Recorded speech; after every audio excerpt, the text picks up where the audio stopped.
is a story that has never been told before about the origin of life on this planet. Apollo and Allah had been drinking that night. Apollo decided to go home.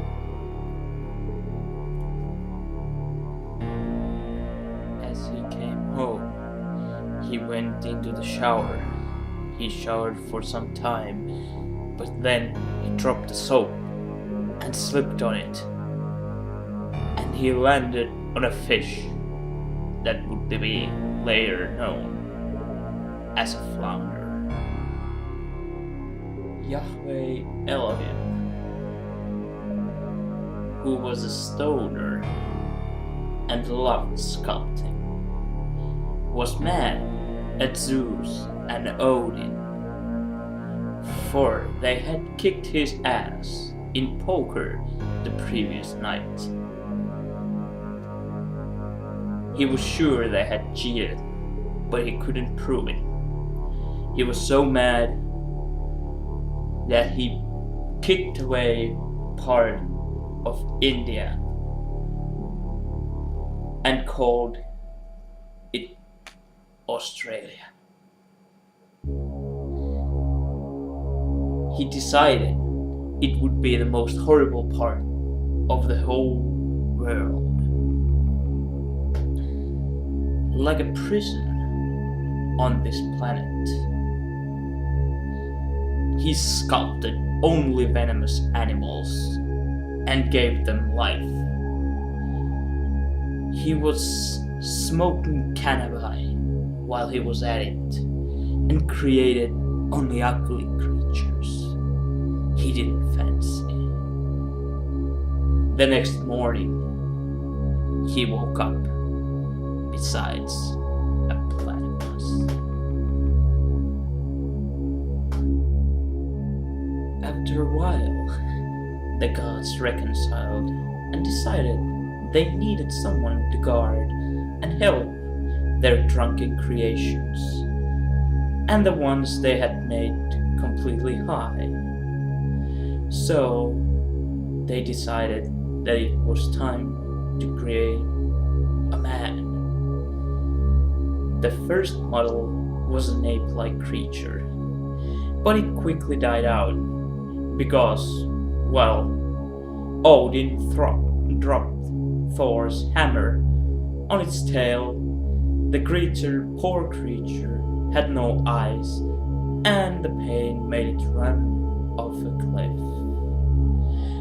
The second model, they decided they needed something they could see with. So they created eyes and said,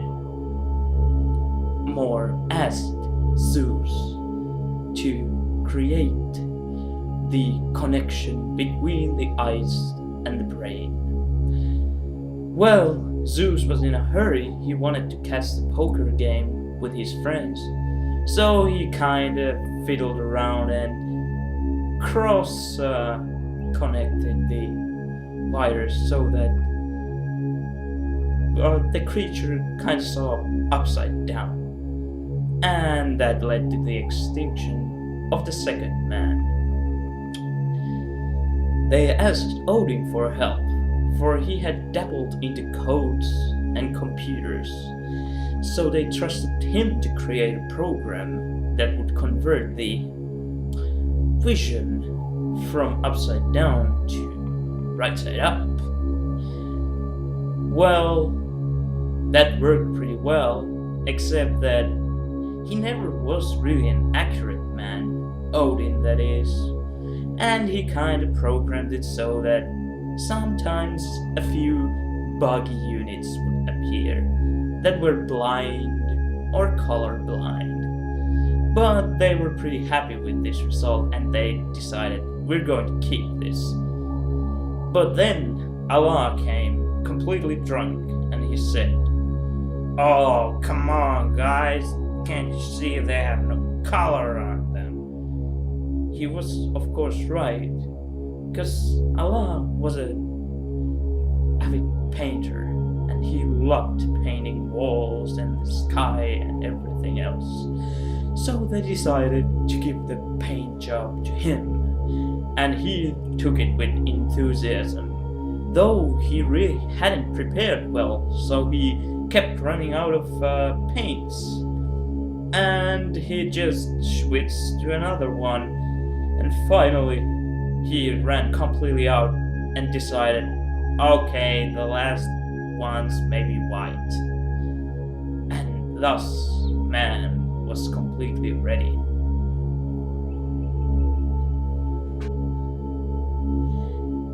Now that I have explained to you how the complexity of life came to be, now it's your job to discredit me and my brilliant theory, especially you creationists and intelligent designers.